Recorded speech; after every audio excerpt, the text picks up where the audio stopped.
Okay, sanibonani, igama lami nguNtombi Phuma Mazikalala wakandlela.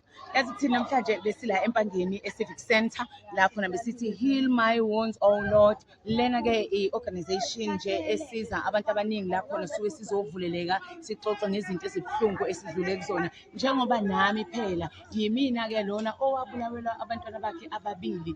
Njengoba lezi insuku sibhizi sikhuluma ngendaba ye-GBV, ila ngathola khona ke nethuba lokuthi nami ngime ngibatshela abantu ukuthi into khona lena into eyenzakalayo. Besihlangene ke lana namhlanje empangeni kumnandi, abantu bekhuluma izinto ezikubona ngaphakathi, abanye bekhala, abanye basizakala, abanye baphuma bathatha inqumo ezintsha ngoba ila kade sifukulana khona ukuthi kahle kahle empilweni kufanele wenze njani ukuze ukwazi ukuphila, ngoba into ebalekile ukuthi wonke umuntu ephile. Kanti ke okubalekile ukuthi abantu bazi ukuthi impilo yaqhubeka. Imfuku yabo usuku namhlanje luhambe kahle kakhulu.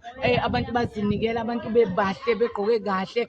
Ubungabaphikela ukuthi bayagowa abanye babo, kodwa nje namhlanje baphume nento ethi no man sizelwe kabusha. Nami futhi impela ngijabulile ngosuku namhlanje. Na next year futhi November sobe silana ke sisi. Siyabonga, muhle kakhulu umsebenzi. Ngiyabonga nawe sisandi from Durban. Ngithi angeke ngiphuthe kaningi phela. Thank you so much Sithando sami, ngiyabonga. Nginomngane wami la uProphetess. Hey, A powerful woman of God. Sesivele sanenye anointing. Ngiyakuchazela ngoba umbona nje nayo wadivorca kuningi guys.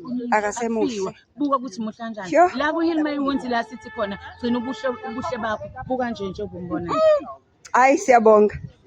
Ukuthi sosalile uthini kena next year?